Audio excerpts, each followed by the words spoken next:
खुलुमबाय बे समाव नोंथांमोननि सेराव लानानै फैदों मोनसे खौरां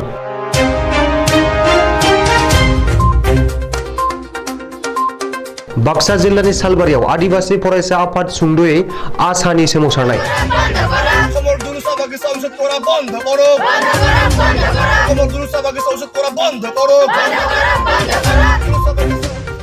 बाक्सा जिल्लानि सिङाव थानाय सालबारि महकुमागिरिनि मावखुलि मोखाङाव दलु साहा बागानखौ बोखारनायनि सोमावसारदों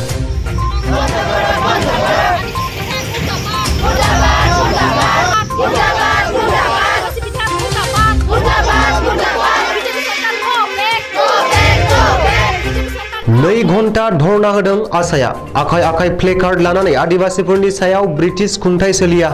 आसाम सोरखार हाय हाय गिबि मन्त्रि डक्टर हिमन्त बिश्व शर्मा मुर्दाबाद आदिवासी एमएलए हुइसियार वी वान जास्टिस दलु साहा बागान बोखारनायखौ बन्द खालाम बायदि बायदि स्लोगानजों होस्रिखावनानै अख्रां गोमसारहोयो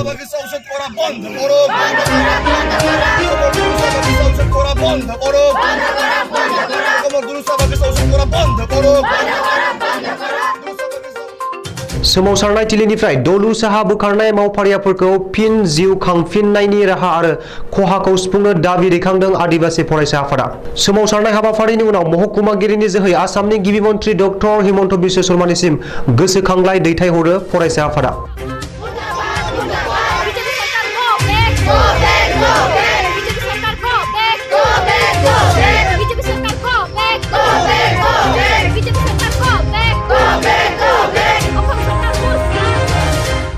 আমি বাবাৰী আঞ্চলিক ছাত্ৰ সন্থা সদৌ ছাত্ৰ সন্থা হৈ আমি মহকুমাধিপতি কাৰ্যালয়ৰ ওচৰত 2 ঘণ্টা কাৰ্যসূচী ৰাখিছোঁ ধৰ্ণা কাৰ্যসূচী বিশেষ কৰি আমাৰ দলু চাহ বাগিচা উচ্ছেদৰ সন্দৰ্ভত যেটো আমি দেখি পাই আছো আমি আমাৰ যেটো নিৰহ দুখীয়া আদিবাসীসকলে একমাত্ৰ জীৱিকা বুলি ক'লে আমাৰ চাহ খেতি হয় আৰু আজি কিন্তু এই চাহ খেতিক অসম চৰকাৰে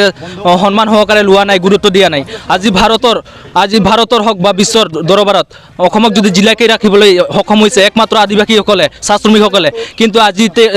অসম চৰকাৰে তেওঁলোকক অন্যায়ভাৱে আৰু বেআইনীভাৱে তেওঁলোকক উচ্ছেদ কৰি আছে চাহ বাগিচাসকলক উচ্ছেদ কৰি আছে আজি অসম চৰকাৰ মূৰ্খ নেকি অন্ধ নেকি আজি তেওঁক বুজি নাপায় নেকি আজি এটা চাহ গছ যদি ৰোৱাৰ কাৰণে কিমান সময় লাগে কিমান তাত পৰিশ্ৰম দিব লাগে সেইবিলাক বুজি নাপায় নেকি আজি যধে মধে এই বনিয়া গোষ্ঠীৰ স্বাৰ্থ লৈ বিশেষ গোষ্ঠীৰ স্বাৰ্থ লৈ তেখেতে যে আজি আমাৰ শ্ৰমিকসকলক উচ্ছেদ কৰিবলৈ লৈ আছে এই কাৰ্যক আমি অসম চৰকাৰৰ কাৰ্যক আমি আদিবাসী হৈ বিশেষ ঘোৰ নিন্দনীয় আৰু বিশেষ আমি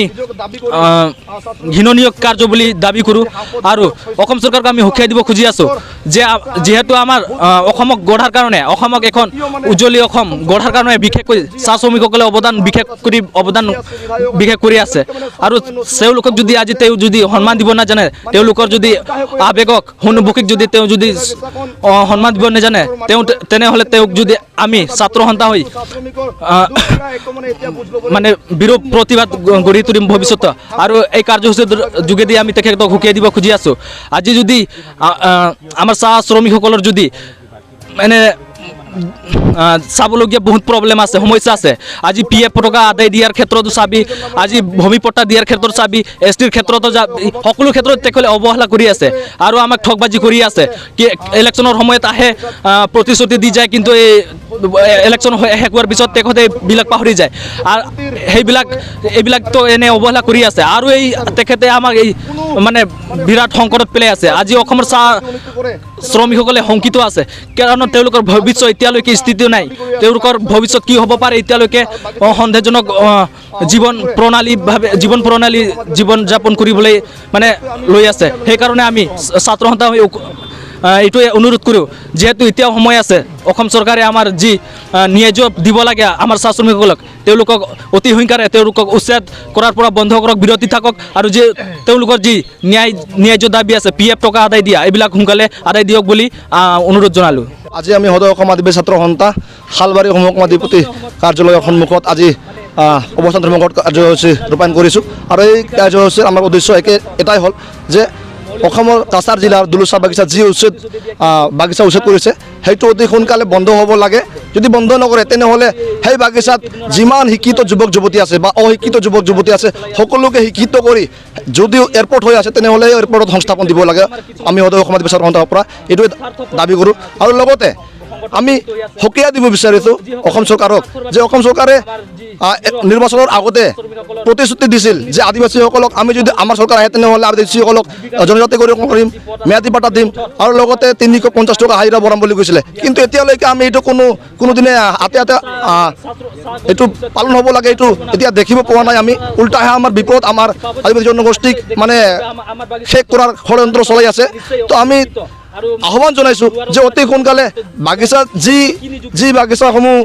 উচ্ছেদ কৰাৰ পৰিকল্পনা লৈছে অতি সোনকালে বন্ধ হ'ব লাগে। কাৰণ এইটো বাগিচা বিলংছ টু আদিবাসী। কাৰণ এইটো বহুত দিন আগতে এটা সময়ত এটা অসম চৰকাৰে কৈছিলে, সৰ্বানন্দ সোণোৱালে কৈছিলে যে বাগিচাবিলাকত যিমান মাটি আছে অনন্তকাললৈকে আদিবাসীসকলৰ হয় বুলি। কিন্তু আজি দেখা পাই আছোঁ হিমন্ত চৰকাৰৰ নেতৃত্বত যে এই বাগিচাসমূহ উচ্ছেদ কৰি তাতে এয়াৰপৰ্ট বনোৱা হৈ আছে, ক'তবা লজ, ক'তবা ৰিচৰ্ট, ক'তবা কি ডাঙৰ অট্টালিকা হৈ আছে আৰু হাজাৰ হাজাৰ লাখ লাখ চাহ শ্ৰমিকৰ মানে ভৱিষ্যত অন্ধকাৰত ঠেলি দিয়া হৈ আছে। তো আমি হয়তো সমাজ ছাত্ৰ সন্থা এটাই আহ্বান জনাব বিচাৰিছোঁ চৰকাৰক যে অতি সোনকালে আদিবাসীসকলক সংস্থাপন দিয়ক আৰু লগতে যি প্ৰতিশ্ৰুতি দিছিলে সেই প্ৰতিশ্ৰুতি হাতে এই প্ৰতিশ্ৰুতি পালন কৰক, সেইটোৱে আমি আহ্বান জনাইছোঁ। আজি স্মাৰকপত্ৰ দিয়া হ'ব। আমি চিভিল এছডিঅ'ৰ যোগেদি আমি মুখ্যমন্ত্ৰীলৈ এটা স্মাৰকপত্ৰ প্ৰেৰণ কৰিম আৰু লগতে আমাৰ ফাটেমাবাদ চাহ বাগিচা যি সমস্যা আছে সেই সমস্যা লৈও আমি স্মাৰকপত্ৰ আমাৰ চিভিল এছডিঅ'ৰ যোগেদি আমি DC মহোদয়ক দিম।